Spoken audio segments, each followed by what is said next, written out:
ప్రకటన గ్రంథం 5వ అధ్యాయం 10వ వచనం. నీవు ఆ గ్రంథమును తీసుకొని దాని ముద్రలను విప్పుటకు యోగ్యుడవు. నీవు వధింపబడిన వాడవై నీ రక్తమిచ్చి ప్రతి వంశములోను ఆయా భాషలు మాట్లాడు వారిలోను ప్రతి ప్రజలోను ప్రతి జనములోను దేవుని కొరకు మనుష్యులను కొని మా దేవునికి వారిని ఒక రాజ్యముగాను యాజకులుగాను చేసితివి కనుక వారు భూలోకమందు ఏలుదురని క్రొత్త పాట పాడుదురు. దేవునికి మహిమ కలుగును గాక. హల్లెలూయా, హల్లెలూయా.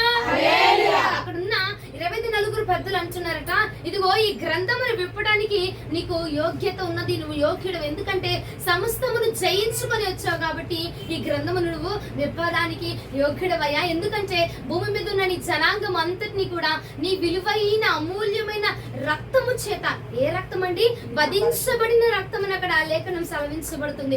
వధించబడిన నీ రక్తము చేత నీ జనాంగమును కొన్నావు కాబట్టి, నీ రక్తం నువ్వు నీ రక్తాన్ని ఇచ్చి మనుషులను కొన్నావు కాబట్టి వారిని ఒక రాజ్యముగాను యాజకులుగాను చేసేటివి. ఎవరికి చేశారంట? దేవాది దేవుడికి. దేవుడు యేసుక్రీస్తు ప్రభుల వారట ఆయన రక్తము పెట్టి నిన్ను నన్ను కూడా కొని ఆ దేవాది దేవుడి కట్ట మనల్ని యాజకులుగా చేసి ఉన్నారట, మనల్ని ఒక రాజ్యముగా చేసి ఉన్నారట. ఈ భూమిని అంతటిని మనల్ని ఏలడానికి దేవాది దేవుడు మనల్ని కొని ఉన్నాడట. ప్రియ సహోదరి సహోదరుడా, హల్లెలూయా. ఆయన రక్తము క్రిందకి వచ్చిన ప్రతి ఇల్లు దీవించబడులాగున, ప్రతి ఇల్లు దీవించబడులాగున మనం పాత నిబంధన గ్రంథంలో కనుక మనం చూసి ఉంటే గనక అదిగో ఇదిగో ఒక గుమ్మమునకట, ఏ గుమ్మమునకైతే ఇదిగో రక్తము పూయబడుతూ ఉన్నదో అక్కడికట సంహారపు దూత అక్కడ దాకా వచ్చి వెనక్కి తిరిగి వెళ్ళిపోతూ ఉందంట. దేనిని బట్టి అంటే అది వెళ్ళిపోయింది. ఆ దూత ఎందుకు వెనక్కి తిరిగి వెళ్ళిందంటే ఆ రక్తములో ఉన్న విశిష్టత, ఆ రక్తము జయించిన రక్తము, ఆ రక్తము జయించిన వాని యొక్క రక్తము కాబట్టి, ఆ రక్తము మృతులలో నుంచి తిరిగి లెగిచిన వాని యొక్క రక్తము కాబట్టి ఆ రక్తమునకు విలువ ఉన్నది. సహోదరి సహోదరుడా, అదే రక్తము పెట్టి, అదే విలువైన రక్తమును పెట్టి దేవాతి దేవుడు నిన్ను నన్ను కొని ఉన్నారు కాబట్టి నీ విలువ ఏమిటో తెలుసునా? ఇదిగో భూమి మీద నువ్వు అటు ఇటు తిరగడము కాదు నీ విలువ.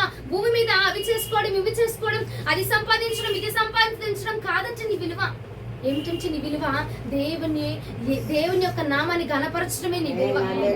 ఒక రాజ్యముగా, ఒక యాజకులుగా దేవుని ప్రజలు నువ్వు భూమి మీద సిద్ధము చేయడమే దేవుడు నీకు ఇచ్చినటువంటి విలువ అండి. ఇంకొక మాట అందులోనే ఆఖరిలో చూస్తే గనక నేను దేనికోసం దేవుడు కొన్నాడట? భూమిని ఏలడానికి నా ప్రభుడే. హల్లెలూయా. బానిసత్వముగా భూమిని దున్నడానికి కాదు, బానిసత్వంలో ఉండడానికి కాదు, బానిసలుగా నువ్వు పిలువబడ్డానికి కాదు, కానీ ఆనాడు ఇశ్రాయేలు జనాంగమును విడిపించిన దేవుడే ఈ రోజు అంటున్నాడు, నా విలువైన అమూల్యమైన రక్తం నీకు ఇచ్చి నిన్ను కొని ఉన్నాను కాబట్టి, నిన్ను విడిపించాను కాబట్టి నువ్వు చేయవలసిన పని ఏంటంటే వారి కింద దాసులుగా వీరి కింద దాసులుగా నువ్వు అది చేయడం ఇది చేయడం కాదు, నువ్వు ఈ భూమిని ఏలాలంటే చేస్తున్నాము.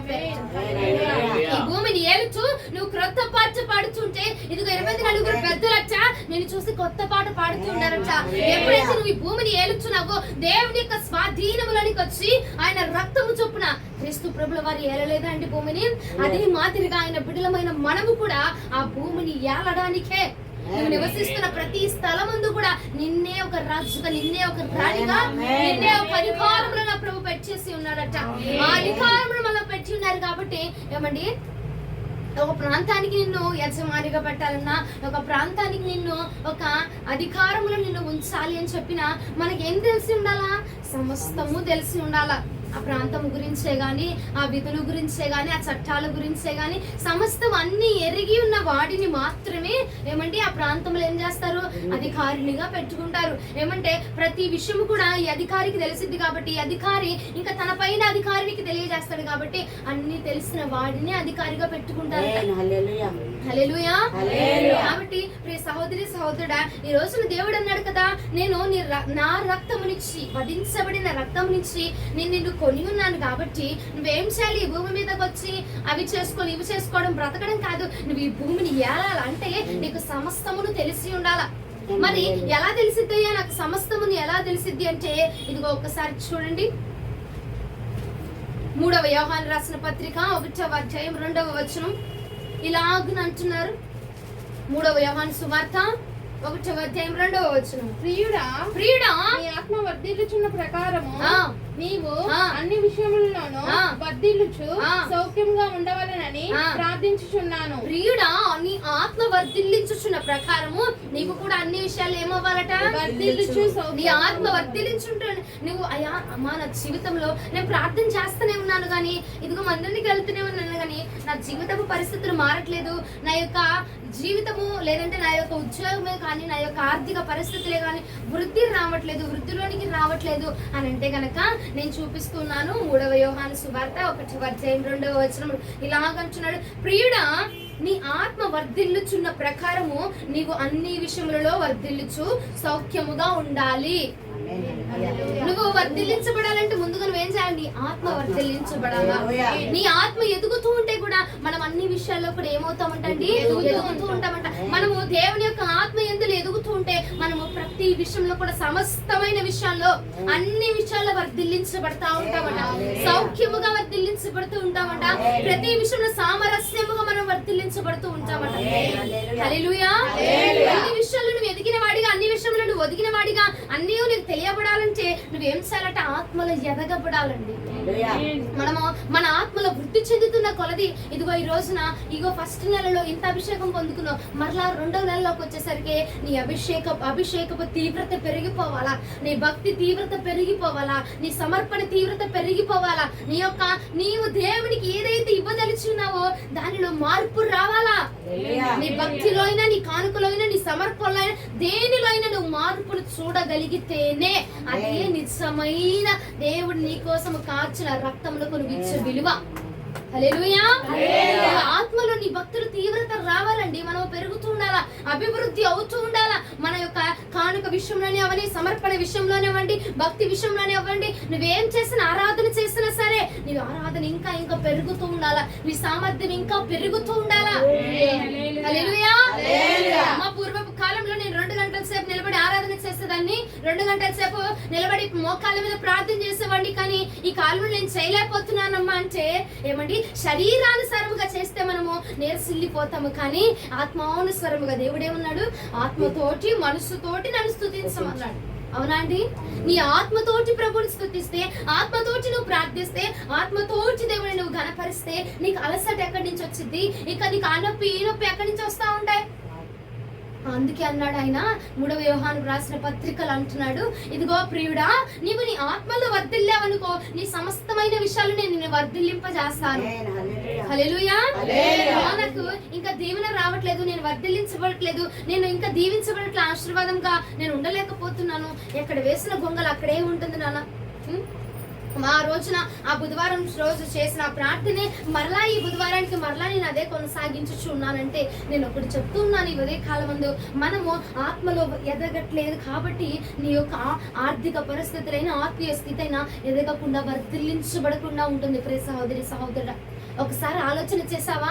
ఒకనొక రోజున దేవునికి ఇగో నువ్వు ఎంత సన్నిహితముగా ఉన్నావో, ప్రియుడికి, నీ ప్రాణ ప్రియుడికి ఎంత దగ్గరగా ఉన్నావు. నేటి కాలంలో నీ భక్తి ఏమైపోతుంది? ఒకసారి ఆలోచన చేయి. అమ్మా నా పరిస్థితి మెరుగవట్లేదు, ఇంకా క్షీణించిపోతున్నాను, ఇంకా దరిద్రం అయిపోతుంది, ఇంకా దౌర్భాగ్యం అయిపోతుంది, ఆత్మీయ స్థితి అయినా ఇంకా దౌర్భాగ్యం అయిపోతుంది అంటే కారణం ఏమిటంటే నీవు ఆత్మలో వర్ధిల్లించబడటం లేదు కాబట్టి నీ పరిస్థితులు ఇంకా దిగజార్చబడుతున్నాయి. ప్రియ సహోదరి సహోదరుడా, నేను నీకు ఒక మాట చెప్పడానికి వచ్చే ఉదయ కాలం ముందు నీవేమిటంటే నిన్ను తన యొక్క రక్తమునిచ్చి మరీ కొన్నాడమ్మా. తన ప్రాణాన్ని, తన ప్రాణము, ఇదిగో దేహంలో ఒక ప్రాణము రక్తమే, ఆ రక్తాన్ని ఇచ్చి మరీ కొన్నాడు నిన్ను. విలువైన రక్తాన్ని ఇచ్చి కొన్నాడు. నీ కోసం తన ప్రాణాన్ని తారబోసేశాడు అంటే నువ్వు చాలా విలువైన దానివి. విలువ తక్కువ కారము కాదండి, మనము విలువైన వారము, వెలగలిగిన వారమండి. మనం దర్జాగా చెప్పుకోవచ్చు, నా యొక్క ప్రాణము విలువ నా దేవుని యొక్క రక్తము, ఆయన యొక్క ప్రాణము, ఆయన యొక్క దేహము విలువ అని చెప్పుకోవచ్చు అండి. ఈ యొక్క జీవితపు విలువ ఆయన యొక్క ప్రాణం అండి. ఆ ప్రాణమునిచ్చి మరి మనల్ని కొన్నాడు కదా. ఆ యొక్క దేవునికి మనము ఈ నేటి కాలంలో ఏమి ఇవ్వగలుగుతున్నాం ఒకసారి ఆలోచన చేయండి. ఏమి ఇవ్వగలుగుతున్నాం? ఆయన నీ దగ్గర నుంచి ఆస్తులో, అంతస్తులో, బంగారమో, తృణధాన్యాలు ఏమి అడగట్లేదు. ఆయన అడిగాడు ఒకటే, నేను ఎలా ఉన్నానో నువ్వు కూడా అలాగే ఉండు. నేను ఎలా మాట్లాడుతున్నా నువ్వు అలాగే మాట్లాడాలా? ఆత్మలో నువ్వు ఇంకా వర్ధిల్లించబడాలనా? ఆత్మలు వేవల ఇంకా ఇంకా వర్ధిల్లించబడాలా? కాలము సమీపించుచున్న కొలది. కానీ మనం ఏమవుతుందంటే ఏమండి, భక్తిలో లేనప్పుడే, ప్రార్థనలు జరగనప్పుడే చాలా బాగున్నారు. ప్రార్థనలోకి వచ్చి ప్రార్థనలు చేస్తుంటే ఇంకా మన యొక్క స్థితి ఏమైపోతుంది, ఇంకా అర్థమనం అయిపోతుంది. ఇంకా ఏమిటంటే ఆ ప్రార్థనకి వెళ్తున్నాముగా, ఆ పరిచర్యకి వెళ్తున్నాముగా, ఇక చాలు, ఇక అది సరిపోయిద్ది, ఇక ఆ జీవితం చాలు, నేను పరిచర్యకి వెళ్తున్నాను, అక్కతో పాటు తిరుగుతున్నాను, లేకపోతే పాస్టర్లతో పాటు తిరుగుతున్నాను, ఇక సరిపోయింది నా భక్తి, ఇక సరిపోయింది నా జీవితము, ఇక సరిపోయింది ఇంతటితో అని చెప్పి నువ్వు సర్దుకుపోతున్నావు. కానీ ఆయన అంటున్నాడు, నీ పరిస్థితి తారుమారు అవ్వాలంటే నీ ఆత్మీయత స్థితి తారుమారు అయితేనే నీ జీవితం బాగుపడింది. హల్లెలూయా. నీ యొక్క ఆత్మలను వర్ధిల్లుచుంటేనే అక్కడ నీ యొక్క శారీరకంగా నువ్వు దీవించబడతావు. కానీ లేదంటే అయ్యా నన్ను దీవించు అని చేసే నువ్వు ప్రార్థనలన్నీ వ్యర్థమైపోతున్నాయి. ఎందుకంటే నువ్వు విలువ కలిగిన వాడవన్నది ఒక్కసారి జ్ఞాపకం చేసుకో. భూమిని ఏలడానికి నిన్ను పిలిచాడు, కానీ దాసత్వంలోనికి వెళ్ళి నువ్వు పనులు చేసుకొని సంపాదించుకొని గోడ కట్టుకొని అవి చేసుకొని ఈ చేసుకోవడానికి కాదు. ఈ భూమిని ఏలడానికి నా పరిశుద్ధాత్మ దేవుడు తన రక్తము పెట్టుకొని మరి పిలిచి ఉన్నాడు ఈ భూమి మీదకి. ఏ నిమిషమైనా, ఏ స్థితిలో అయినా, ఏ పరిస్థితులు అయినా ఆ స్థితిలో నువ్వు అక్కడ రాణిగా నిలవబడాలా, నిజమైపోవాలా, నీవే రాజుగా ఉండిపోవాలంటే. ఎందుకంటే మన రాజు ఏ నిమిషం ఏ స్థలంలో ఉంటాడో అక్కడ జయము కలుగుతున్నది. ఏ స్థలంలో అడుగు పెడుతున్నాడో ఆ స్థలంలో విజయము కలుగుతున్నది. ఆయన రక్తం ఇచ్చి కొన్నాడు కాబట్టి మనల్ని, ఆ రక్తము మనలో ఉన్నది, ఆ ప్రాణము మనలో ఉన్నది కాబట్టి ఆ యొక్క విలువ ప్రకారముగా, ఆ రక్తము ప్రకారముగా నీవు కూడా ఏ స్థలంలో ఉంటే ఆ స్థలంలో నీకేం రావాలా? విజయము రావాలి. ఆ స్థలంలో నీకేం రావాలా? ఘనత రావాలా. కానీ ఏమా నేను ప్రార్థన చేస్తున్నాను అయినా రావట్లేదంటే నువ్వు ఆత్మలో వర్ధిల్లించబడట్లేదు. కాబట్టి నువ్వు దానిలో విజయములు పొందుకోలేకపోతున్నావు బిడ్డ. ఎన్ని కాలాలుగా ప్రార్థిస్తావు, ఎన్నిసార్లు అడుగుతావు? ఇదిగో ఈ రోజు నీ ఉదయ కాలం ఉంది, నీతోనే, నీ మనస్సునందును తలంచుకుంటున్నా, నీతోనే నా ప్రభు చెప్పుచున్నాడు. నీవు నీ కుటుంబం దగ్గర నీకు విలువ రావాలంటే, పోగొట్టుకున్న నీ విలువ మరలా నీకు దక్కాలి అంటే నువ్వేం చేయాలి తెలిసిన? మొదటిగా ఆత్మలో నువ్వు వర్ధిల్లించబడాలా, ఆత్మ తీవ్రత నీ యందు పెరగబడాలా. ఆత్మలో దేవుని కోసము నువ్వు దేవుని కోసం పరుగులెడతా ఉంటే కనుకండి నీకు రావాల్సిన అన్ని ఆల్రెడీ తీసుకొచ్చి నీ బాధలు. హల్లెలూయా. నువ్వు దేవుడి కోసం ముందుకు అడుగు వేయి చాలండి. మనం దేవుడి కోసము దేవుని వైపుగా ముందుకు అడుగు వేస్తే మనకు రావాల్సిన అన్ని కూడా తీసుకొచ్చి మన పాదముల ముందు అవి సంసిద్ధము చేయబడతాయి. నువ్వు ఆ వస్తువు కోసం పరిగెత్తబాక, ఆ మనుషుల కోసం పరిగెత్తబాక, వాటి కోసం వీటి కోసం నువ్వు ముందు పరుగులెట్టబాక. ఆల్రెడీ దేవుడు నీ కోసం సిద్ధపరిచాడు కాబట్టి సిద్ధపరిచిన దేవుడి వైపు నువ్వు తిరిగి అడుగులు వేస్తే కనుక ఏమంటే తప్పకుండా నువ్వు జరగబోతున్నాయి. నువ్వు పొందుకోకపోవడానికి గల కారణం ఏమిటంటే నీ తీవ్రత ఆత్మ యందు లేదు కాబట్టి నువ్వు దీవించబడలేకపోతున్నావు. హల్లెలూయా. అర్థమవుతున్నాను వారు? హల్లెలూయా. మా ప్రతి విషయంలో మనం ప్రార్థన చేస్తున్నాను. కొన్ని కాలాలుగా, కొన్ని నెలలుగా, కొన్ని మాసాలుగా నేను ఇది అడుగుతున్నాను, దేవుడు నాకు ఇవ్వట్లేదంటే ఒకటి నువ్వు జ్ఞాపకం చేసుకో. నీ కోసం సిద్ధపరిచిన నీ దేవుడి వైపు నువ్వు తిరిగి అడుగులు వేస్తే గనక తప్పకుండా నా ప్రభు అది జరిగించబోతున్నాడు. నువ్వు ఆ మనుషుల కోసము, ఆ వ్యక్తుల కోసము, వాటి కోసం వీటి కోసం పరుగులు చేయబాక, ఇక వాటి కోసం వీటి కోసం ఆలోచన చేయబాక. ఓ రాత్రి పగలనక కన్నీరు కాల్చాల్సిన అవసరంలే. నీ గురి నా ప్రభు వైపు తిరిగితే గనక నడుస్తున్నా ప్రార్థించే, కూర్చుంటున్నా ప్రార్థించే, వెళుతున్నా ప్రార్థించే, నువ్వు ప్రార్థించేసి నీ గురి నా ప్రభు వైపు ఉంచితే గనక నా ప్రభు నీ కోసం సిద్ధపరిచినవన్నీ తిరిగి నీ వద్దకు వస్తాయండి. కాబట్టి రిఫరెన్స్ చూసుకోండి. యోహాను సువార్త 3వ యోహాను సువార్త 1వ అధ్యాయం 2వ వచనంలో అంటున్నాడు, ఆత్మ యందు నువ్వు వర్ధిల్లించబడితే సమస్తమైన విషయాలను వర్ధిల్లించబడతావు. హల్లెలూయా. హల్లెలూయా. ఒకసారి చదువు తల్లి. ప్రియుడా నీ ఆత్మ వర్ధిల్లుచున్న ప్రకారం, నీ ఆత్మ వర్ధిల్లితే గనక నీవు అన్ని విషయంలో కూడా వర్ధిల్లుతూ ఉంటావు, ఉండవాలని సత్యముగా ఉంటావు, వర్ధిల్లుతూ ఉంటావు, దీవెనకరంగా ఉంటావు. ఎందుకంటే నువ్వు మొదటిగా ఎవరు చేపట్టుకున్నావంటే ఆత్మ పరిశుద్ధాత్మ దేవుడు యొక్క హస్తాన్ని నువ్వు పట్టుకున్నావు. కాబట్టి ఆ హస్తము నిన్ను విజయము వైపుకి అడుగులు వేయిస్తా ఉంటది. హల్లెలూయా. ఏ స్థలంలో నిజంగా అండి మన ప్రభుల వారు ఏ స్థలములో అయితే ఉంటారో ఆ స్థలములో విజయమే. ఆయన మరణములో ఉన్నాడు, మరణమును జయించి తిరిగి రాలేదా? మరణాంధకారమైన సంబంధములు ఏ సమస్యలైనా సరే ఆయన ఎక్కడ ఉంటాడు అక్కడ విజయమే అంతే. అలాంటిది నీవున్న పరిస్థితుల్లో నీకు విజయమును దయచేయలేడు నా ప్రభు. ఆయన తప్పకుండా దయచేయగలడు. అయ్యా నేను ఇన్నిసార్లు అడుగుతున్నాను, అప్పుడు నా వైపు ఎందుకు నువ్వు చూడట్లేదు, ఎందుకు నన్ను కరుణించట్లేదు అంటే కనుక నువ్వు ఒక్క మాట, ఆయన నిన్ను చూడటం కాదు, ఈ రోజు నుంచి నువ్వు ఆయన చూడటం మొదలు పెట్టే. నువ్వు ఆయన చూడటం మొదలు పెడితే కనుక తప్పకుండా నిన్ను చూసేటువంటి గొప్ప కార్యము నా ప్రభు నిన్ను చూసి నీ కార్యమును చూసి నువ్వు కాదు, జరుని నీ కార్యమును చూడబోతున్నాడు. నిందించిన వారిని కార్యమును చూడబోతున్నాడు. అవమానించిన వారి ముందర ఇదిగో నీ కార్యము నా ప్రభు వెల్లడి చేయునుగా. ఎప్పుడైతే నీ దృష్టి మారుతుందో, నీ యొక్క ఆలోచన మారిపోతుందో, నీ యొక్క విలువ మారుతుందో చూసావు సహోదరి, ఆ రోజున నా ప్రభు నీ విలువను మార్చబోతున్నాడు. ఆ రోజున ఆ క్షణమందే నీ విలువ నా ప్రభు సంసిద్ధము చేయబోతున్నాడు. హల్లెలూయా. ఆత్మయందులు తీవ్రత కలిగిన వారట సమస్త విషయములో కూడా దీవించబడబోతున్నారు. మనం ఇన్ని రోజులు కూడా ఆ వ్యక్తి గురించి, ఆ మనుషుల గురించి, వాటి గురించి, వీటి గురించి, వాళ్ళలా మెప్పిద్దాం, వీళ్ళలా చేద్దామని చెప్పి ఆలోచన చేస్తూ ఇన్ని రోజులు అలాగా గడుపుతూ ఉన్నాం కానండి. ఇదిగో నా ప్రభు అన్నాడు, నీ తీవ్రత ఆత్మయందులో ఉంటే గనక సమస్తాన్ని తీసుకొచ్చి ఎందుకంటే నువ్వు అడగక మునిపే నా రక్తాన్ని ఇచ్చి నిన్ను కొన్నాను. మనం అడగలేదండి, ప్రభా నన్ను కాపాడవా, ప్రభా నన్ను రక్షించవా, పలానా బ్లెస్ అని నన్ను రక్షించయా, నేను ఇదిగో 2025లో ఇలా ఉండబోతున్నాను, 2030లో అలా ఉండబోతున్నాను, నన్ను రక్షించయా, నీ ప్రాణాన్ని నా కోసం ఇవ్వయా అని మనం అడగలేదండి.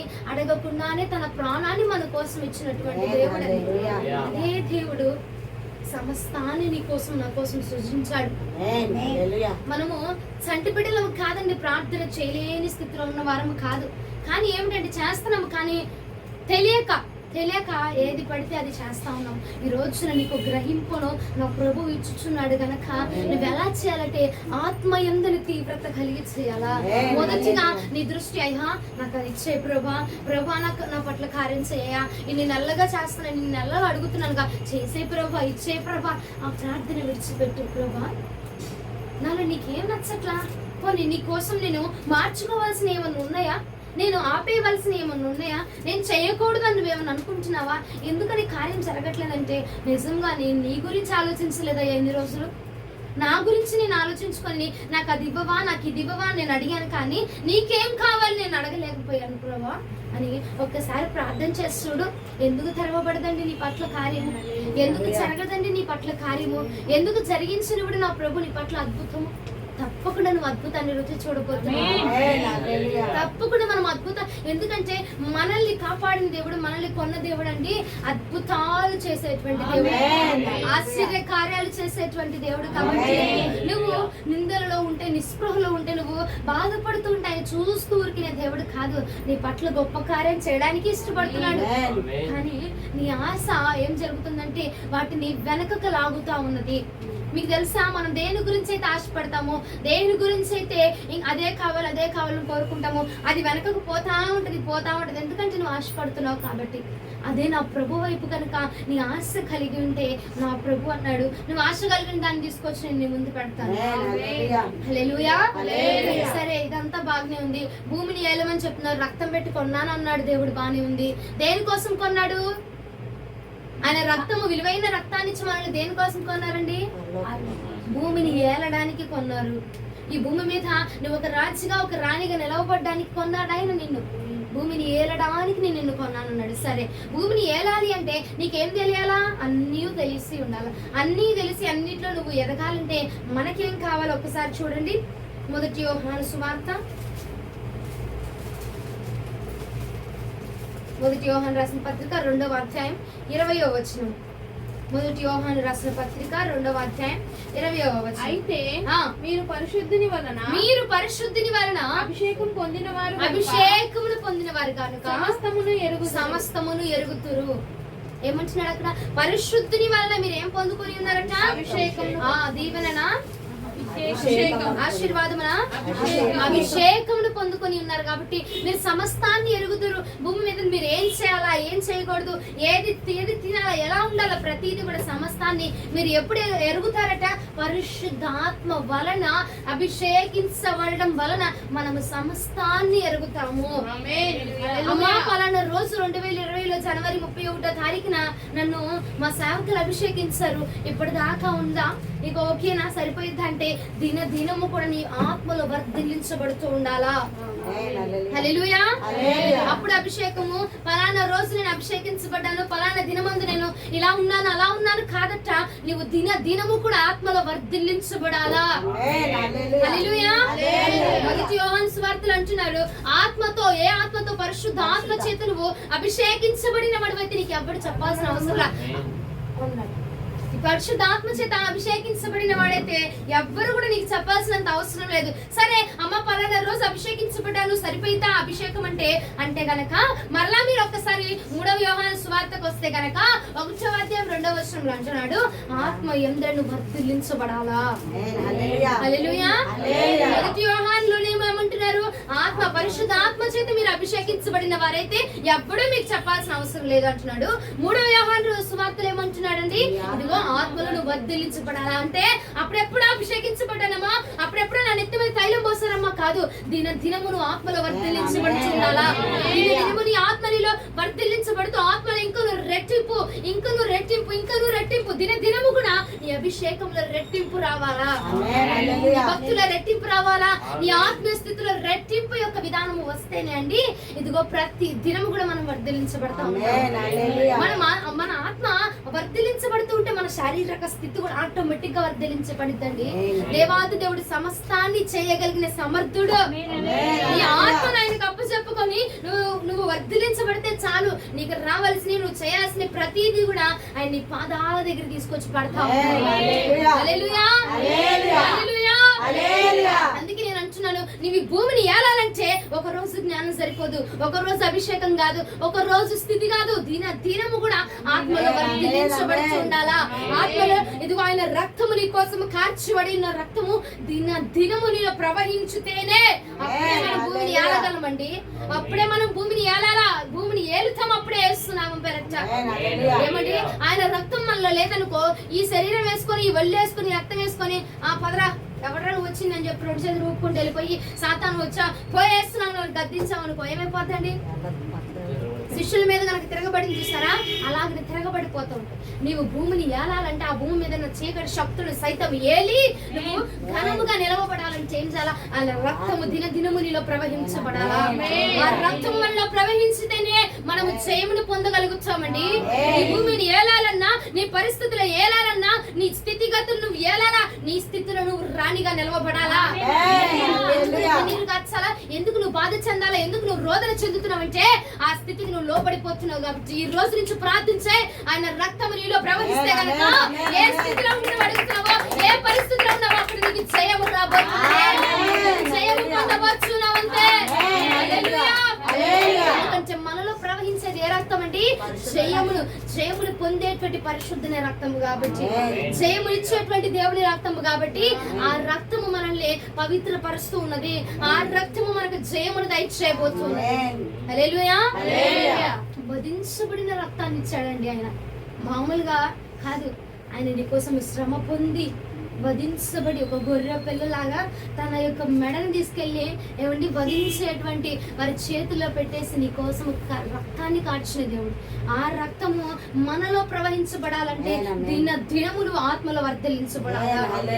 ఆ ఆత్మ నీలో ప్రవహించుతూనే ఉంటే గనక ప్రతి దినము నువ్వు అన్య భాషలు మాట్లాడుతూ అభిషేకమును పొందుతూ ప్రతి దినము వాక్యానుసారముగా నీ యొక్క స్థితి, నీ యొక్క భక్తి ఉంటే గనక ఏమండి నువ్వు వాక్యానుసారంగా బ్రతుకుతున్నావు, అభిషేకం నీలో ఉంది, నువ్వు ఆత్మను పొందుకుంటున్నావు, అన్య భాషలు పొందుతూ ఉన్నావు. దినము నువ్వు ఇదే ప్రకారంగా నడుస్తూ ఉంటే గనక ప్రతి రోజు ఆత్మ నీ మీదకి వస్తుందా రాదండి? ప్రతి రోజు దేవుని అభిషేకం మనం పొందుకుంటున్నామా లేదా? అంటే ఆయన రక్తం మనలో పనిచేస్తుందా లేదా? అప్పుడు ఆయన ఆత్మ మన మీద ఉన్నప్పుడు నువ్వు దేనిని బంధిస్తున్నావో ఆయన అక్కడ దాన్ని బంధించబోతున్నాడు. దేన్ని ఇక్కడ విప్పబోతున్నావో దేవుడు దాన్ని అక్కడ విప్పబోతున్నాడు. దేన్ని ఇక్కడ గద్దిస్తున్నావో నా ప్రభు దాన్ని అక్కడ గద్దించబోతున్నాడు. ఆత్మకు ఆ రక్తమునకు ఉన్న విలువ అండి అది. నీ పరిస్థితుల్లో నువ్వు ఎన్నిసార్లు ప్రార్థన చేసినా జరగకపోవడానికి గల కారణం అదే. ఆ రక్తము నీలో ప్రవహించలేకపోతుంది కాబట్టి ఆ రక్తము నీలో నాలో గనక ప్రవహిస్తే అండి ఆ రక్తమును జయమునిచ్చే రక్తం అది. ఆ రక్తము మనలో, యేసు రక్తము మనలో ప్రవహించాలంటే దినము ఆత్మలను వర్ధిల్లించబడాలా. అప్పుడు దేవుని రక్తము నీలో ప్రవహించబడి ఏ స్థితిలో ఉండి నువ్వు ప్రార్థన చేస్తున్నావు అదే స్థితిలో కార్యాలు జరగబోతున్నాయి. ఏ స్థితిలో ఉండి దుష్టుడు నువ్వు జయించాలని చూస్తున్నావో అదే స్థితిలో దుష్టుడు నువ్వు జయించి నిలవబడబోతున్నావు. మరణమును జయించి తిరిగి లేచిన దేవునికి విధంగా చప్పట్లు కొడుతూ దేవుడు కనపరుస్తావా? ఆ రక్తము మనలో ప్రవహిస్తే మనము కూడా జయించబోతున్నాము. మనము కూడా జయించబోతున్నాము. మనము కూడా జయించబోతున్నాము. ఏ పరిస్థితి అయినా సరేనండి, ఇదే కాదు ఏ పరిస్థితి అయినా, నీ కుటుంబంలో పరిస్థితులైనా, నీ భార్య భర్తలకు మధ్య వివాదమైన దాన్ని నువ్వు జయించాలా ఆ విషయం. ఎందుకంటే వివాదములు పెట్టేవది ఎవరండి కదా. మరి వాడిని నువ్వు జయించాలా జయించకూడదా? జయించాలంటే మన శరీరముతోటి మన ఆత్మతోటి వెళ్ళిపోయి జయించాలి. పోరా సాతాన అన్నాం అనుకో, వాడిచ్చిన ఎత్తి మీదకి కూర్చుంటాడు. అది మన వల్ల సాధ్యం కాదు. మన దేవుని యొక్క రక్తం వలన మాత్రమే అది సాధ్యమవుతుందండి. అందుకే ఆయన అన్నాడు, నా రక్తం ఇచ్చి నిన్ను కొన్నాను కదా. దేనికి కొన్నాను తెలిసిన? భూమిని అంతా నువ్వు వేలాల. దేనికి నువ్వు బానిసరాలుగా అవడానికి వీళ్ళే. దేనికి ఏ సిగరెట్లకు కానీ, ఏ మద్యపానాలకు కానీ, ఏ టీవీలకు కానీ, ఈ యొక్క సీరియల్స్ కానీ నువ్వు బానిసత్వంలో ఉండడానికి వీలు లేదు. నిన్ను భూమిని ఏలడానికి నేను కొని ఉన్నాను. దేనికి ఇందరికి దాసురాలుగా వెళ్ళడానికి కాదు. నా యొక్క రక్తమునిచ్చి నిన్ను కొనింది నువ్వు భూమిని ఏలడానికే కొన్నాను. నేను విలువైన నా అమూల్యమైన రక్తమునిచ్చి కొనింది నిన్ను భూమిని ఏలడానికే. యేసు ప్రభుల వారి తన యొక్క రక్తమును మన కోసం కార్చి ఉన్నారండి. ఆ రక్తము నిన్ను వెళ్ళి బానిసత్వంలో దానిలో ఉండు, దీనిలో ఉండు, వాళ్ళమ్మడి తిరుగు, ఆ పాపంలో మునిగిపో, ఆ బానిసత్వం మునిగిపో అని చెప్పడానికి కాదు. ఆ రక్తం అచ్చ ఆ బానిసత్వంలో నుంచి నిన్ను లేవనెత్తడానికి కార్చబడి, ఆ రక్తము నిన్ను విమోచించడానికి, నీకు విడుదల ఇవ్వడానికి కార్చాడండి నా ప్రభు. హల్లెలూయా. ఆ భూమిని ఏలడానికి నీకు అన్నీ తెలిసి ఉండాలి కాబట్టి నీకు అన్నీ తెలియజేసేది ఏమిటి? పరిశుద్ధాత్మ. అందుకని అన్నాడు మొదటి యోహాను సువార్తలో ఇలాగంటున్నారు, పరిశుద్ధాత్మ ద్వారా అభిషేకించబడితే నీకెవ్వరు కూడా బోధించాల్సిన అవసరం. ఇది చెయ్యి నాన్న, తాగకూడదు నాన్న, ఇటు వెళ్ళకూడదు నాయన, అయ్యా ఇలా ఉండకూడదు, వాక్యాన్ని ఇలా చదువుకోవాలి, ఎవ్వరు నీకు చెప్పవసరం. ప్రతిదీ కూడా ఆయన నీకు బోధిస్తా ఉంటారట.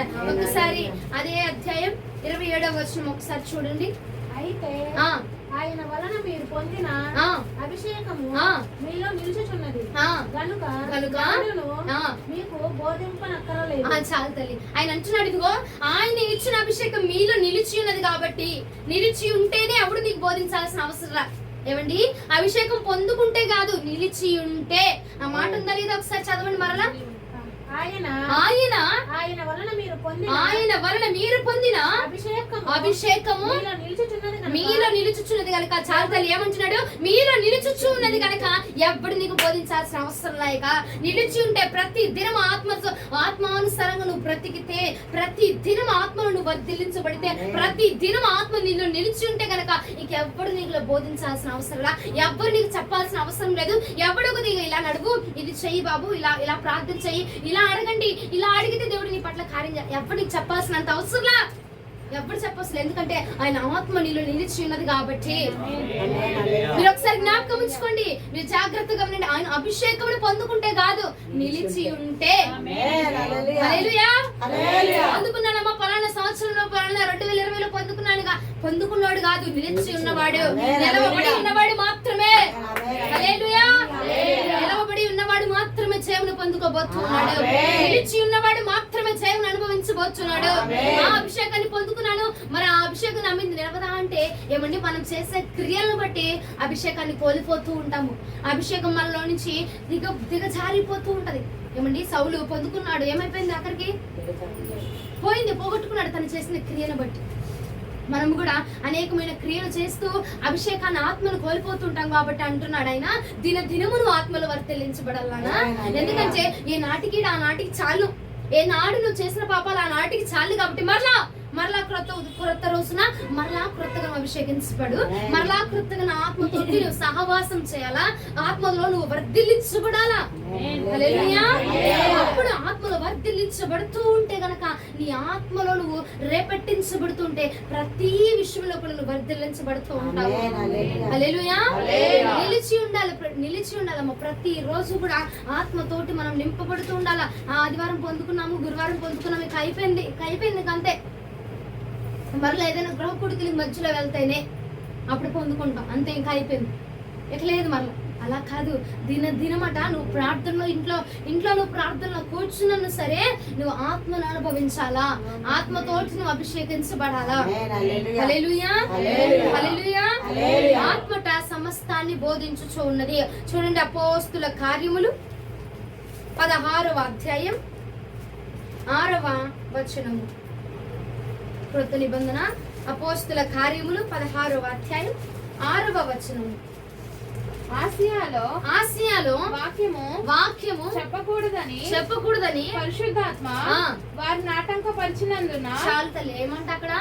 ఆసియాలో వాక్యము చెప్పొద్దు అని ఎవరు చెప్పారు? ఎవరండి? మరలా ఒక్కసారి అందరు బైబిల్ తీసి చదవండి ఆ మాట. ఆసియాలో వాక్యం చెప్పకూడదని పరిశుద్ధాత్మ వారిని ఆటంకపరిచినందున. ఎవరిని ఆటంకపరిచిందంటే పరిశుద్ధాత్మ వారిని. ఎవరు ఆటంకపరిచారట? పరిశుద్ధాత్మ. ఆసియాలో మీరు వాక్యం చెప్పొద్దు. ఏమండి, ప్రతిది అది బోధించింది పరిశుద్ధాత్మ దేవుడే కదా. ఏమన్నా అక్కడేమైనా సేవకులు చెప్పారట, అక్కడేమైనా బిషప్లు చెప్పారట? ఎవ్వరు కాదు, పరిశుద్ధాత్మ దేవుడు బోధించారట. ఆసియాలో మీరు చెప్పొద్దయా, వాక్యం చెప్పడానికి మీరు వెళ్ళొద్దు, వాక్యం చెప్పొద్దు అసలు. ఎందుకు? ప్రతిదీ కూడా నువ్వు చేయాల్సిన పని ఏమిటి, చేయకూడదు ఏమిటి, ప్రతిదీ కూడా పరిశుద్ధాత్మ దేవుడు నీకు బోధిస్తారట. ఈ రోజున నువ్వు ఆ పని చేయొద్దు నాన్న, ఎందుకంటే ఆ పని వలన నీకు కీడు రాబోతుంది, అపవాది నేను శోధించబోతున్నాడు. కాబట్టి ఆ శోధనలో నువ్వు ప్రవేశించబడకుండా ఉండాలంటే నువ్వు నా మాట విను అని చెప్పి ప్రతిదీ కూడా నువ్వు ఉదయం ఏ కాలం ముందు దేవుడి వద్దకు వెళ్తే ఆ కాలంలో దేవుడు నీతో మాట్లాడబోతున్నాడు. హల్లెలూయా. నేను మొత్తం రోజంతా అయిపోయినాక వెళ్ళాయా, ఈ రోజంతా కాపాడావు కాబట్టి ఏమన్నా చేయమంటావా అని అప్పుడు అడిగావు, అప్పుడు చెప్తాడు. లేదా ఉదయమునే నువ్వు లెగిచిన వెంటనే ప్రభు పాదాల వద్దకు వెళ్ళి నువ్వు ప్రార్థించి, అయ్యా ఈ రోజు నీ చిత్తం ఏమిటి, నేను ఏం చేయాలి, ఏం చేయకూడదు, ప్రతిదీ నాకు నేర్పించండి, బయలుపరచని నువ్వు అడిగితే ప్రతిదీ ఉదయ కాలం ముందు నా ప్రభు నీకు బయలుపరచబోతున్నాడు. ఏ స్థలం ముందు, ఏ సమయం ముందు నువ్వు అవకాశం ఇస్తాయండి, ఆ సమయంలో నా ప్రభు నీతో సూటిగా మాట్లాడబోతున్నాడు. హల్లెలూయా. హల్లెలూయా. చేయాల్సిన పని ఇది, నువ్వు చేయకూడదు ఇది. ఇగో ఈ రోజు నీ దగ్గరికి వీళ్ళు వస్తున్నారు, వీళ్ళు రాబోతున్నారు అని చెప్పి ప్రతిదీ కూడా సమయాలు కట్ట ఇదిగో సౌలు వస్తున్నాడన్న వార్త ముందుగా ఎవరు తెలియపరిచారు? దేవాంతి దేవుడే బయలుపరిచి ఇదిగో సౌలు నీ వద్దకు రాబోతున్నాడు అని చెప్పి బయలుపరిచి ఉన్నాడని. ప్రతిదీ కూడా నీ వద్దకు వచ్చి వారెవరు, వెళ్ళి వారెవరు, జరుగుతున్నది ఏమిటి, జరగబోతుంది ప్రతిదీ సమస్తము నువ్వెవరినో అడిగి తెలుసుకోవాల్సిన అవసరం. నువ్వు ప్రార్థనలో కూర్చొని దేవుడిని అడిగితే చాలు, దేవుడు నీకు బయలుపరచబోతున్నాడు. హల్లెలూయా. అందుకే నువ్వు భూమిని ఏలడానికి నిన్ను పుట్టించాడు కాబట్టి దాసులుగా ఏమండి ఆ శోకంలో ఆ కన్నీటిని నిన్ను ఉంచడానికి కాదు దేవుడు నిన్ను ఇలాగ నీ స్థితిలో ఉంచింది.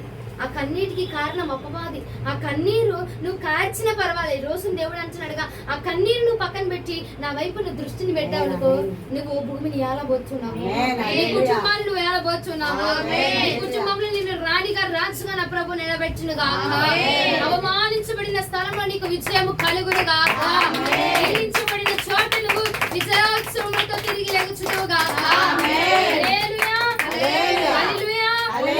ప్రకటన గ్రంథం 5వ అధ్యాయం 10వ వచనం ఒకసారి చదవండి.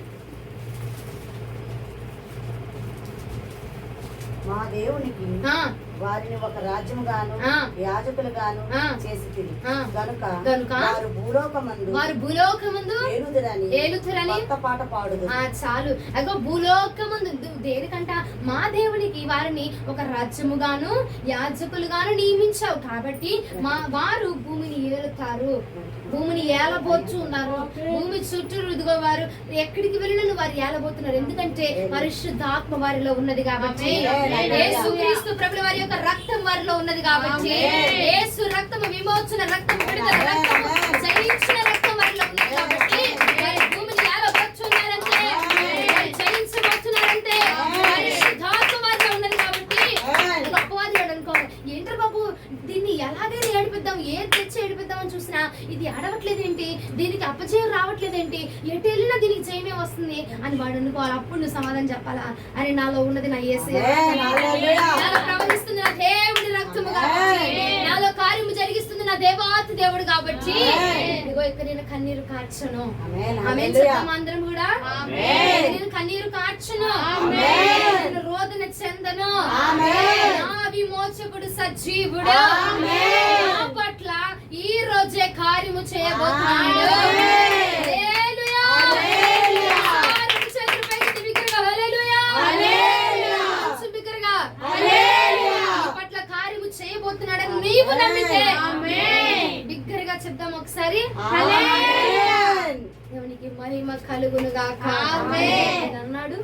నువ్వు ప్రతి విషయంలో విజయం చూడాలనుకుంటున్నావు అంతే కదా, ఒకటే చెయ్యి, నా రక్తం నీలో ప్రవహించినవి చాలు, నా ఆత్మ నీలో ఉంటే చాలు, నువ్వు విజయం చూడబోతున్నావు, భూమిని ఏలబోతున్నావు. భూమినే కదండి, నీ పరిస్థితులు అన్నిటిలో ఆ పరిస్థితులకు కారణం అపవాదం నీకు తెలుసు. తెలిసినప్పుడు నువ్వు వాడిని జయించాలి కదా. జయించాలంటే మన వల్ల వెళ్ళయ్యా జరిగించండి, లేదంటే అపవాదిగా పోవని తరిమి కొడతా అవ్వదు. అక్కడ దేవుని రక్తం మనలో ప్రవహించబడాలి.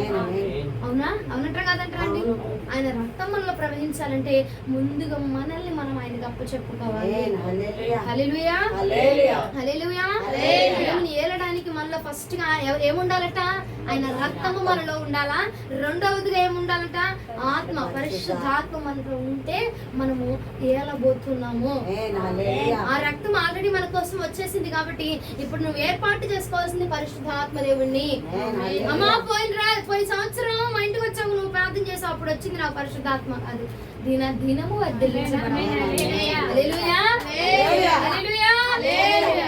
దినము కూడా ఆత్మలను వర్ధిలించబడాలా. ప్రతిరోజు ఎప్పుడు పాడుపడిన ఆత్మ దిగి రావాలంటే అనుభవించాలంటే నేను పొందుకోండి అన్నప్పుడు పొందుకోవడం కాదు, ప్రతి రోజు పాడిన ప్రతి పాట మనము అన్వయించుకుంటూ పాడితే, మనకు మనం అన్వయించుకుంటూ ఆ పాటలో మనం లీనమైపోయి పాడితే ఏమండి తప్పకుండా ఆత్మతోటి నింపబడతాం. హల్లెలూయా. ఎవ్వరు కూడా నింపబడండి అరవాల్సిన అవసరం లేదు, కేకలు వేయాల్సిన అవసరం లేదు. నువ్వు ఆత్మతో ఆరాధన చేస్తే చాలా ఆటోమేటిక్ గా దేవుని ఆత్మ నీ మీద నిలిచిపోయి ఉంటది అంతే. హల్లెలూయా. మొదటిది ఏం చెప్పాము? రక్తము దినదినము మనలోకి రావాలి. ఆయన రక్తము భూమిని ఏలాలంటే నువ్వు ఫస్ట్ గా ఆయన రక్తము మనలో ఉండాలి. రెండవదిగా పరిశుద్ధ ఆత్మతో మనం నింపబడాలి. ఎప్పుడెప్పుడు? ప్రతి దినము ప్రతి ఘడియ కూడా పరిశుద్ధాత్మ దేవుడు మన మీద ఉండాలి. ఇదిగో మరి ఒకసారి ఇంకొక మాట చూపిస్తాను మీకు. యేసు ప్రభుల వారు 40 రోజులు ఉపవాసం ఉన్నారా లేరా? ఉన్నారు కదా. ఉన్నప్పుడు అపవాదిగాడు వచ్చాడా రాలేదా? వచ్చి శోధించాడా శోధించలేదా? శోధించినప్పుడు ఆ నీరసం ముందుగా అందుకే యేసు ప్రభుల వారు పంపించున్నారులే అని చెప్పి సర్దుకుపోయారా? ఏమన్నారు? ఆత్మతోటి నింపబడి ఉన్నాడు కాబట్టి ఆ సాతాన్ని జయించగలిగి ఉన్నాడు. హల్లెలూయా అన్నాడు. ఇదిగో ఈ రాళ్ళను రొట్టెలుగా చేసుకో అంటే, అయ్యో ఆకలిగా ప్రభువు, ఓహో నీలో ఆశ్చర్య కార్యాలు చేసే శక్తి ఉందయ్యా యేసయ్యా, నువ్వు కొంచెం తెలుసుకో అని చెప్పి నాకు వివరించడానికి తీసుకొచ్చాడేమో అపవాదిని యేసు ప్రభుల వారు. వాడి ముందు నా శక్తిని కనపరుచుకోవడానికి ఏమైనా తండ్రి పంపించాడేమో అని చెప్పి మూర్ఖపు ఆలోచన చేయకుండా అపవాదిని ఆత్మతోటి చేయించాడండి. హల్లెలూయా. ఆయన ఎప్పుడైతే బాప్తిజం తీసుకున్నారు అప్పుడు అన్నారు, ఇదిగో ఈయన నా ప్రియ కుమారుడు, నేను ఆనందించుతున్నాను, నా ఆత్మ ఈయన మీద నిలిచి ఉన్నదని చెప్పి దేవుడు మాట్లాడారు కదా. ఆయన ఆత్మతోటి చేయించి ఉన్నారండి. హల్లెలూయా. ఆత్మ లేకుండా మనం వెళ్ళి ఏది చేయలేం. యేసుక్రీస్తు అంతటి వారే ఆత్మతోటి చేయించి ఉన్నారు కాబట్టి ఆత్మానుసారంగా నడుచుకోండి, వాక్యానుసారంగా నడుచుకోండి అని చెప్పారు. మనము కూడా మొదటిగా మనలో ఆయన రక్తము ఆల్రెడీ ఆయన రక్తం మనలో ప్రవేశించి ఉన్నది కాబట్టి ఆయన రక్తము మన కోసం కార్చున్నాడు కాబట్టి రెండవదిగా నువ్వేం పొందుకోవాలా? పరిశుద్ధ ఆత్మను పొందుకోవాలా. పరిశుద్ధ ఆత్మను పొందుకుంటే అది ఏమిటన్నది మనం గ్రహించగలుగుతాము. యేసు ప్రభుల వారు గ్రహించారు, అది తండ్రి వద్ద నుంచి వచ్చింది కాదు, అపవాది నుంచి వచ్చింది అని. ఎలా గ్రహించారంటే ఆత్మ వలన మాత్రమే. ఈ రోజున మనకు వచ్చే శోధన, మన భర్త వస్తే మా ఆయనకి అది నచ్చల, మా ఆయనకి నాకు గొడవైంది, లేదంటే మా ఆయనకి నాకు గొడవైంది కాబట్టి మా ఆయనకి నచ్చల అంటే నేనే ఆ పని చేస్తాను, నాదే తప్పు అనుకుంటావు. కానీ మీ ఇద్దరి మధ్యలో చిచ్చు పెట్టిన అపవాది కానీ నువ్వు గ్రహించలేకపోతున్నావు. ఏమండి మీ ఇద్దరి మధ్యలో గొడవ పెడుతుంది ఎవరు? అపవాది గాడని నువ్వు గ్రహించలేకపోతున్నావు కాబట్టి ఈ ఉదయం అందు నా ప్రభు అంటున్నాడు, ఆ పరిశుద్ధాత్మ నీలో ఉందనుకో, నువ్వు ప్రతిదీ గ్రహించగలుగుతావు, వివేచించగలుగుతావు, ప్రతిదీ దేని వల్ల వచ్చినది అన్న గ్రహింపు నా ప్రభు నీకు దయచేయును గాక. హల్లెలూయా. మొదటిది ఆయన రక్తము, రెండవది పరిశుద్ధాత్మ. ఇంకో మూడవది నేను చూపించి ముగిస్తాను. చూడండి, ప్రకటన గ్రంథం 20వ అధ్యాయం 4వ వచనం. దేవుడు నాతో మాట్లాడుతున్నవారు అన్నారు. హల్లెలూయా చెప్దాం ఒకసారి. ఎవరితో దేవుని మాట్లాడుతున్నారు? వారు ఒకసారి 2 చేతులు పైకెత్తి నిజంగా మాట్లాడారు, ఉత్తుగా చెప్పకూడదు. ప్రకటన గ్రంథం 20వ అధ్యాయం 4వ వచనం. అంతటా సింహాసనములను చూచితిని, వాటి మీద ఆసీనులై ఉండువారికి విమర్శ చేయుటకు అధికారము ఇయ్యబడును, మరియు క్రూర మృగములకైనను దాని ప్రతిమకైనను నమస్కారము చేయక తమ నొసళ్ళ యందు గాని చేతుల యందు గాని తమ ముద్ర వేయించుకొనని వారిని యేసు విషయమై తామిచ్చిన సాక్ష్యము నిమిత్తమును దేవుని వాక్యము నిమిత్తము శిరచ్ఛేదనము చేయబడిన వారి ఆత్మలను చూచితిని. వారు బ్రతికిన వారై 1000 సంవత్సరములు క్రీస్తుతో కూడా రాజ్యము చేసిరి. హల్లెలూయా. ఆయన అంటున్నాడు, మూడవదిగా ఇక్కడే ఉంది చూడండి, యేసు విషయమై తామిచ్చిన సాక్ష్యము నిమిత్తము దేవుని వాక్యము నిమిత్తము శిరచ్ఛేదనము చేయబడిన వారి ఆత్మలను చూశాను.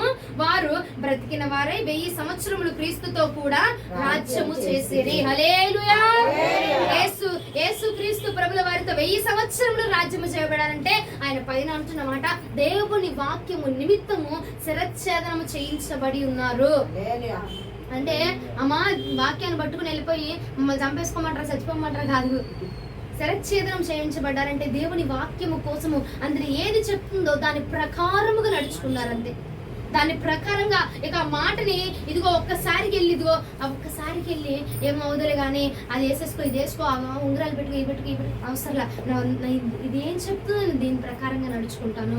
వాక్యం ఏం సెలవించుతున్నదో, వాక్యం ఎలా ఉండమన్నదో, వాక్యం ఏది నాకు వివరిస్తుందో, వాక్యం నన్ను ఏం చేయమందో నేను అదే చేస్తానని చెప్పి వాక్యానుసారముగా బ్రతికిన వారు 1000 సంవత్సరముల క్రీస్తుతో పాటుగా రాజ్యము చేయబోతున్నారు, క్రీస్తుతో పాటుగా నిలవబడబోతున్నారు. హల్లెలూయా. ఏమండి ఇక్కడ మనం ఆయన ఒప్పుకుంటే ఆయన ఎక్కడ మనల్ని ఒప్పుకోబోతున్నారు? లోక రాజ్యంలో ఒప్పుకోబోతున్నారు. కాబట్టి ఎక్కడ నువ్వు ఆయన వాక్యాన్ని ఒప్పుకుంటే ఆ ప్రభు అక్కడ ఆయన రాజ్యముతో ఆయనతో పాటుగా నువ్వు రాజ్యము చేయడానికి నీకు అవకాశం ఇవ్వబోతున్నాడు. హల్లెలూయా. ఇక్కడ నువ్వు ఆయన వాక్యాన్ని ఒప్పుకోచాలి. ఇక్కడ ఒప్పుకున్నావంటే ఆయన రాజ్యంలో మనము ఆయనతో పాటుగా ఉండబోతున్నాము. హల్లెలూయా. ఏమంటే చప్పట్లు కొట్టాలనిపించలే ఈ మాటకి? అసలు సంతోషకరమైన వార్త, సంతోషకరమైన మాట. దేవునికి మహిమ కలుగునగాక. చాలండి అడిగి మరి చప్పట్లు కొట్టించుకోవాల్సి వస్తుంది. నాకు కాదు, దేవునికి కొట్టాలి. ఆ వాక్యం నిజంగా ఎంత చక్కటి మాట. అది మనం ఎక్కడ దేవుని వాక్యాన్ని ఒప్పుకోవాలి? ఏ సమయం అందండి? అన్ని వేళ ప్రతి విషయంలో ఏది నీ ప్రాణం మీదకి వచ్చినా సరే వాక్యము తప్పించి దీనిలో ఉన్న తప్ప నేను మరొకటి ఏది చేయను, ఇందులో ఏది ఉన్నదో దాన్ని మాత్రమే నేను చేస్తానని చెప్పి వాక్యానుసారముగా బ్రతికితే గనక క్రీస్తుతో పాటుగా మనం రాజ్యము చేయబోతున్నాము. హల్లెలూయా. ఒక మాట చూపిస్తా చూడండి, 2వ పేతురుకు రాసిన పత్రిక 3వ అధ్యాయం 7వ వచనం. 2వ పేతురు 3వ అధ్యాయం 7వ వచనం. అయితే ఇప్పుడు ఉన్న ఆకాశమును భూమియు భక్తిహీనుల తీర్పును నాశనమును జరుగు దినము వరకు అగ్ని కొరకు నిలువ చేయబడినవై అదే వాక్యము వలన భద్రము చేయబడి ఉన్నవి. ఏమంటున్నారు? అదే వాక్యం వలన తీర్పు కూడా వాక్యములో భద్రము చేయబడి ఉన్నది. ప్రతి విషయం ఈ వాక్యములో భద్రము చేయబడినది. ఆకాశము భూమి కూడా ఇదిగో తీర్పు దినము వరకు ఆగండి. అదిగో ఆ మాటలు ఎందులో ఉన్నాయటండి? ఈ వాక్యంలో దేవుడు సమకూర్చించడట. ప్రతిది కూడా వాక్యములు దేవుడు తీర్పు విషయమైన వార్త కూడా దేనిలో ఉంచారట, పరిశుద్ధ గ్రంథములు దేవుడు దాన్ని లిఖితము చేస్తున్నారు ఉంచారు. కాబట్టి ఆకాశము భూమి కూడా ఇదిగో తీర్పులో ఉండబోతున్నాయి. కాబట్టి ప్రతి నిమిషము కూడా మనము చేసే ప్రతి పనిని కూడా ఆలోచన చేసి చేయుదుము గాక, ఆలోచన చేసి వివరించుదుము గాక. తెలుసా అండి, మనం ఉన్న ఈ 4 గోడలు కూడా మన గురించి తీర్పులో సాక్ష్యం ఇవ్వబోతున్నాయి. మనము చూసుకుంటున్న అర్థము కూడా నీ గురించి సాక్ష్యం ఇవ్వబోతుందట ప్రభు గురించి తీర్పులో. ఏమనుకుంటా, మనుషులు ఎవరు లేరు కదా, పాస్టర్లు ఎవరు లేరు కదా, నా దగ్గర ఎవరు లేరు కదా, భక్తి పరులు ఎవరు లేరు, ఆత్మీయులు ఎవరు లేరు కదా, నా ఇష్టం వచ్చినట్టు నేను చేసుకోవచ్చు ఉండొచ్చు అని చెప్పి మనం అనుకుంటాం. కానండి, భూమి అట ఆకాశం అచ్చ నీ దగ్గర ఉన్న 4 గోడలు కూడా నీ గురించి, నీ గుమ్మము కూడా సాక్ష్యం ఇవ్వబోతూ ఉన్నది. తీర్పు రోజున అవి కూడా మనతో పాటుగా ఉండబోతున్నాయట. కాబట్టి ఆ వాక్యము, ఆ మాటలన్నీ ఈ వాక్యంలో ఉన్నాయి. కాబట్టి ఈ వాక్యానుసారంగా మనం నడుచుకుంటే తప్పకుండా భూమిని మనం ఏలబోచ్చు ఉన్నాము. హల్లెలూయా. ప్రతిదీ కూడా మనము ఇందులో ఉన్న ప్రకారంగా నడుచుకుంటే ఇందులో ఏముంది, ప్రతి విషయంలో ప్రతి వస్తువు కూడా నీ గురించి తీర్పు ఇవ్వబోతుంది అని చెప్పి వాక్యంలో ఉంది. కాబట్టి అది నువ్వు తెలుసుకున్నావు. కాబట్టి నువ్వేం చేస్తావు, ఇక ప్రతి చోట భద్రముగా నువ్వు కాచుకుంటావు. అవునంటారా కదంటారండి, అవునా కదా? నువ్వు కాచుకుని నడుచుకుంటే నిన్ను చూసి ఇంకొకరు నేర్చుకుంటా ఉంటారు. నిన్ను చూసి ఏంటి ఇంత ఇదిగా ఉన్నావు, ఇంత కరెక్ట్ గా ఉన్నావు ఏంటి, ఇక్కడ మీ పాస్టర్ గారు లేరు కదా, పర్వాలేదులే చౌలీలు పెట్టుకో, పర్వాలేదులే బొట్టు పెట్టుకో, పెళ్లికి వచ్చావు కదా ఆ మాత్రం ఉండాలా చూసే వాళ్ళకి, మరి బోర్డుదానిలా ఉంటావు, ఇక్కడేం మీ పాస్టర్ గారు లేరు, మీ చర్చి వాళ్ళు ఎవరు లేరు కాబట్టి పెట్టుకో, ఏం పర్వాలా, ఫోటోలు అంటావా, వాళ్ళకి పెట్టకుండా స్టేటస్లు నువ్వేం చేస్తావు, స్టేటస్లు తీసేసి వాళ్ళ వరకు వెళ్ళకుండా నీ వరకు నువ్వు పెట్టుకో అని చెప్పి చెప్తూ ఉంటారు. చూసారా, అప్పుడు నువ్వు అన్నాగా వాళ్ళు ఎవ్వరు లేకపోయినా నా ప్రభు నన్ను చూస్తా ఉన్నాడు, 4 గోడలు కూడా నా గురించి సాక్ష్యం ఇవ్వబోతున్నాయి అన్న మాట మన నోటి నుంచి పలికితండి, మనల్ని చూసి ఇంకొక 4 నేర్చుకుందరుగాక. ఆ మాట నువ్వు పలికావనుకోండి, అదే సమయం ముందు అక్కడ ఇంకొక క్రైస్తవురాలు ఉందనుకో, ఆ బిడ్డ పెట్టుకుందామా వద్దా అన్న ఆలోచనతో ఉంటే నీ యొక్క మాట తనకు మారు మనసును దయచేస్తా ఉంటాయి. హల్లెలూయా. ప్రతి చోట కూడా గుమ్మములు కూడా మన గురించి సాక్ష్యం పలుకుతాయంటండి. పాత నిబంధన గ్రంథంలో ఉంటది ఆ మాట. గుమ్మం కూడా ఉంటుందనా, మీ గుమ్మములు కూడా మీ గురించి సాక్ష్యములు పలకబోచ్చు ఉన్నాయి అని చెప్పి దేవాతి దేవుడు మాట్లాడుతుంటారు. ప్రతి వస్తువు కూడా నీ గురించి సాక్ష్యం చెప్పబోతుందండి తీర్పులో. ఈ వాక్యమును మనం ఎరిగితే కనుకండి ప్రతి నిమిషము కూడా భూమిని మనం ఏలబోచ్చు ఉన్నాము. ఇంకొక మాట చూడండి, యాకోబు రాసిన పత్రిక 1వ అధ్యాయం 22వ వచనం. ఉన్నట్టు చదివేటట్టు చేసావేంటయ్యా? ఎందుకనగా నరుని కోపము దేవుని నీతిని నెరవేర్చుదు, అందుచేత సమస్త కల్ముషమును విర్రవీగుచున్న దుష్టత్వమును వాని లోపల నాటబడి మీ ఆత్మలను రక్షించుటకు శక్తిగల వాక్యమును సాత్వికముతో అంగీకరించుడు. మీరు సాత్వికముతో మీ వాక్యాన్ని అంగీకరించరా? ఇంకా చదువుకో. మీరు వినువారు మాత్రమై ఉండి, మీరు వినువారు మాత్రమై ఉండి మిమ్మును మీరు మోసపుచ్చుకోకుండా వాక్య ప్రకారముగా ప్రవర్తించువారై ఉండండి. వాక్య ప్రకారముగా మీరు ప్రవర్తించండి అని చెప్పి ఇక్కడ లేఖనం సెలవించుచున్నది. వాక్యానుసారముగా మనం ఏం చేయాలటండి? మన ప్రవర్తన ఎలా ఉండాలట? వాక్యానుసారంగా. నీ ప్రవర్తన అయినా, నీ నడకైనా, నీ వస్త్రధారణ. ఎందుకమ్మా తెల్ల వస్త్రాలు వేసుకుంటున్నావు ప్రతిసారి? బైబిల్లో ఉందా? అవునండి, ఉంది. ప్రసంగి గ్రంథం 9వ అధ్యాయంలో ఉన్నది. ఎందుకమ్మా తలకి నూనె పెట్టుకుంటున్నావు? బైబిల్లో ఉందా? ఉందమ్మా. ఎందుకమ్మా అభిషేకం అంటున్నావు? బైబిల్లో ఉందా అంటే ఉన్నది. బైబిల్ ఎందుకు లేదు? తలకు నూనె అంటే పెట్టుకోమని బైబిల్ సెలవిస్తుంది. అలాగే ఇంకా మీరు ఎందుకమ్మా గందరగోళం అయిపోతున్నారు దేవుని ఆత్మ వస్తే అని అంటే కనుకమ్మా, ఇదిగో ఏలియా కాలంలో మీరు చూసినట్లయితే ఒకసారి నేను మీకు చూపిస్తాను అన్నమాట. 1 రాజుల గ్రంథము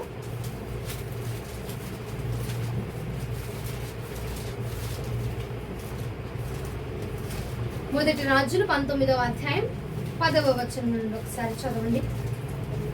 అంటూ ఉంటారు, ఎందుకమ్మా మీరు ఆత్మ అభిషేకం అని చెప్పి అలా గంతులు వేసేస్తా ఉంటారు, ఎందుకు అలా ఉక్కిరిబిక్కిరి అయిపోతూ ఉంటారు, ఎందుకు అలా చప్పట్లు కొడతా ఉంటారు, ఎందుకు అలా కేకలు వేస్తా ఉంటారంటే, ఏమండి మాకు దేవుడి ఆత్మను చూసి తట్టుకునేటువంటి శక్తి మీ అంత శక్తి లేదు కాబట్టి, దేవుని ఆత్మని వేచి అయ్యేటువంటి శక్తి లేదు కాబట్టి, ఎవడండి ఏ నరుడు ఏ నరమాత్రుడండి దేవుని ఆత్మ దిగి వచ్చుచుంటే ఎవడండి తట్టుకోగలిగేది చెప్పండి?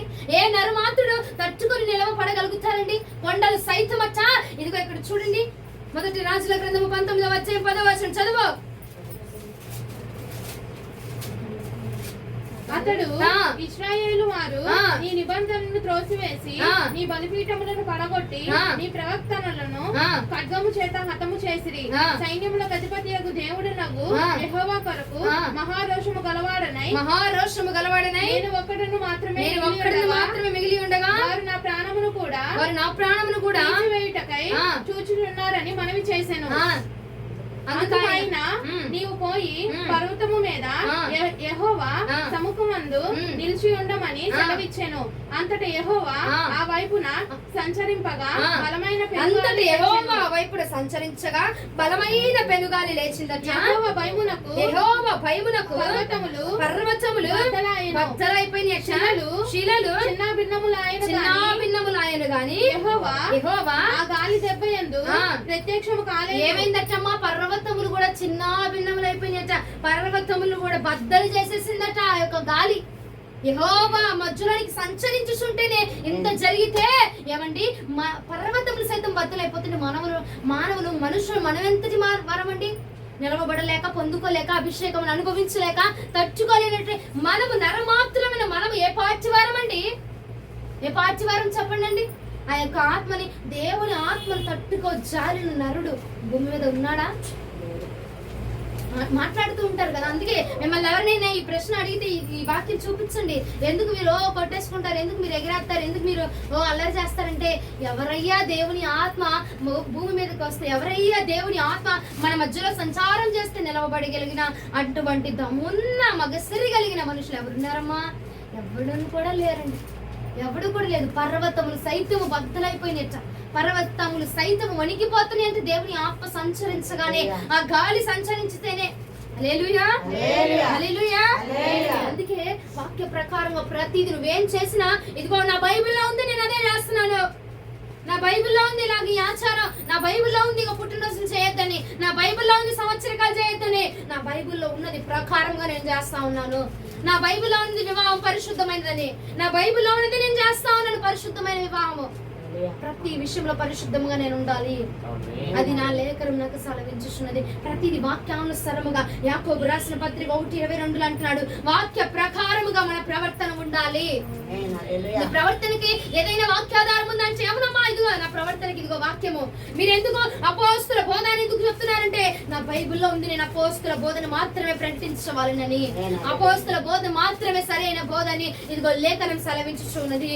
అపోస్తులు చేసిన పరిచర్య నా దేవుడు లేవనెత్తినటువంటి పరిచర్య.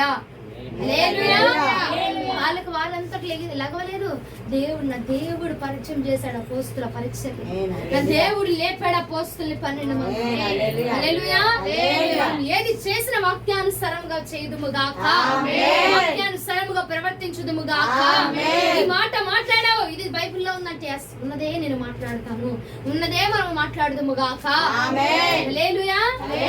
ఒక మాట మీకు జ్ఞాపకం చేస్తున్నా, మనం ఏది మాట్లాడినా ఏది చేసినా తీర్పు విషయంలో, తీర్పు సమయంలో మన యొక్క భూమి ఆకాశం కూడా, మీకా ప్రకృతి కూడా మన గురించి సాక్ష్యం ఇవ్వబోతుంది. మీకా 1వ అధ్యాయం 2వ వచనం ఒకసారి చదువుతాను. సకల జనులారా ఆలకించండి. భూమి నీవును నీలోనున్న సమస్తమును చెవియొగ్గి వినండి.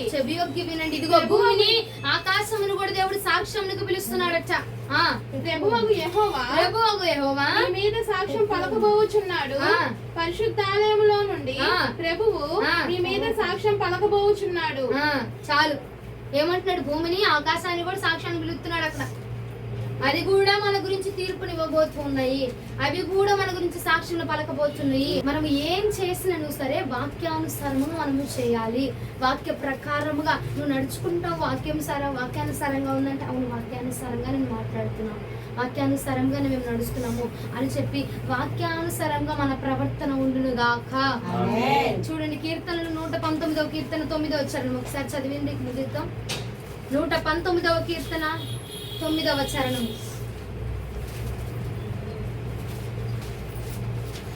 యవ్వనస్తులు దేని చేత ఆ. తమ నడత శుద్ధిపరచుకొందురు ఆ. నీ వాక్యమును బట్టి దానిని జాగ్రత్తగా చూచుకొనుట నీ వాక్యమును బట్టి మాత్రమే దాన్ని జాగ్రత్తగా చూసుకుంటూ చేతనే కదా ఆ, నా పూర్ణ హృదయముతో ఆ. నిన్ను వెతికి ఉన్నాను ఆ, చాలు నన్ను చాలు ఏమంటున్నాడు? యవనస్తులు తమ నడతను దేని చేత వారు సరి చేసుకుంటారంటే నీ వాక్యము చేతనే కదా ప్రభువా. ఎవరైనా ఏ ఇచ్చల నుంచైనా ఏ కోరికల నుంచైనా నువ్వు తప్పించబడాలంటే దేని ద్వారా జరుగుతుందట? అది వాక్యము ద్వారా మాత్రమే. ఆ వాక్యమే మనల్ని సరి చేయబోతుంది. వాక్యానుసారముగా మాత్రమే మనము సరిగా ఉండుదుము గాక. హల్లెలూయా, హల్లెలూయా. నువ్వు ఈ భూలోకమును ఏలడానికి మనకు కావాల్సిన మొదటిది ఏంటిది? దేవుని రక్తము. దేవుని రక్తము. ఆ రక్తము మనలో ప్రవహిస్తే గనక మనం తప్పకుండా ఎలబోతున్నాం. రెండోదిగా పరిశుద్ధాత్మ చేత నింపబడితే గనక తప్పకుండా నువ్వు జయించబోతున్నావు. మూడోది వాక్యము. దేవుని వాక్యం ఆత్మ కాదు, ఆత్మ ఆత్మ ఒక మాటే చెప్తారేంటి? మీరేం వినట్లా సరిగా అసలు. ఆత్మ కాదు, ఫస్ట్ది రక్తము, రెండవది పరిశుద్ధాత్మ, మూడవది దేవుని వాక్యము. దేవుని వాక్యానుసారముగా మనము మన ప్రవర్తన, మన యొక్క విధులు ఉంటేనే మనం ఈ భూమిని ఏలబోతున్నాము. వాక్యము మనల్ని సరి చేయబోతుంది. ఆ వాక్యం మనల్ని సరిచేసి మన ద్వారా అనేకులు సరి అవనట్లుగా వాక్యము మనకు సహకరించబోతున్నది. హల్లెలూయా, హల్లెలూయా. మొదటిది ఒకసారి చెప్పండి మరలా. యేసు ప్రభుల వారి రక్తం. రెండవది పరిశుద్ధాత్మ. మూడవది దేవుని వాక్యము. ఈ మూడు మనలో ఉంచబడును గాక. మూడిటితో మనం ఏలుదుము గాక. మనము జయించుదుము గాక. మనము జయమును పొందుదుము గాక. వాక్యం ప్రభు మన వెనుకల్లో దీవించును గాక. మోకరించండి, ప్రార్థిస్తాం.